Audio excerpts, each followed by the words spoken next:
Now that we know the INFJ's 4 cognitive functions, how do they work together? First, let's explore the relationship between the INFJ's 2 strongest mental processes, so that us INFJs can harness their full collaborative power. Because if they don't work together, things get troublesome really quick. Number 1. Dream Team, the dominant function and auxiliary function. All 16 personalities of the Myers-Briggs Type Indicator, MBTI, have a dominant function and an auxiliary function. The dominant process developed first and is an individual's strongest mental process. As such, we can easily overuse our dominant process because we're the most comfortable with it. However, this would lead to a very one-dimensional personality that wouldn't be very functional in the world. Here's where the auxiliary process comes in. This second process is the second strongest and is there to balance the dominant process. Everyone needs to be able to take in new information, and everyone needs to be able to come to closure or make decisions about that information. Everyone needs to be able to pay attention to the outer world and move into action, and everyone needs to be able to pause for reflection and pay attention to their inner world. The auxiliary process helps in this balancing act. Now, let's look at how the INFJ's dominant process and auxiliary process work together. Number 2. The INFJ's dominant function, Introverted Intuition, and auxiliary function, Extraverted Feeling, working together. The INFJ's dominant process, Introverted Intuition, NI, connects unconscious images, themes, and connections to see things in new ways, brainstorm internally with themselves, trusts and relies on inner insights, which may be hard for others to understand. Introverted intuition is a function that the INFJ uses in their inner world, and due to its dominance is the core of the INFJ personality. To achieve balance, INFJs use their auxiliary process, Extraverted Feeling, FE, in the outside world. Extraverted Feeling, FE, seeks harmony with and between people in the outside world, makes interpersonal and cultural values important, and make INFJs encouraging and interested in others. What do you think your power is, Mati?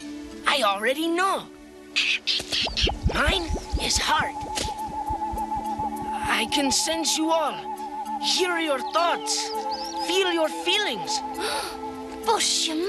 By balancing, INFJs can move from gathering information internally through introverted intuition to making decisions and taking action outwardly through extroverted feeling. For example, after months of careful reflection on the slight but incremental changes in work management now taxing the INFJ and team at work, the INFJ may recognize this as a troublesome pattern, and the INFJ may start to check in with co-workers to see if they experience the same problem and work with them to find a fitting solution that takes everyone into consideration, FE. Another example is that over weeks of intermittent contemplation, the INFJ realizes that a relationship is no longer serving them, NI. The INFJ may then proceed to alter, end, or distance from the relationship in a way that ideally will do the least amount of emotional harm to the other party, FE. If INFJs didn't balance their dominant process with their secondary process, they might never make a decision nor act on the information provided by their introverted intuition's deep reflections. A second Super Saiyan? Second in order, perhaps, but by no means in stature. Remember that the balance is never perfect, as the dominant process is the strongest of all. What does it look like when the INFJ loses balance and one or more of their cognitive functions go on overdrive? It's not pretty. Watch this video next to find out.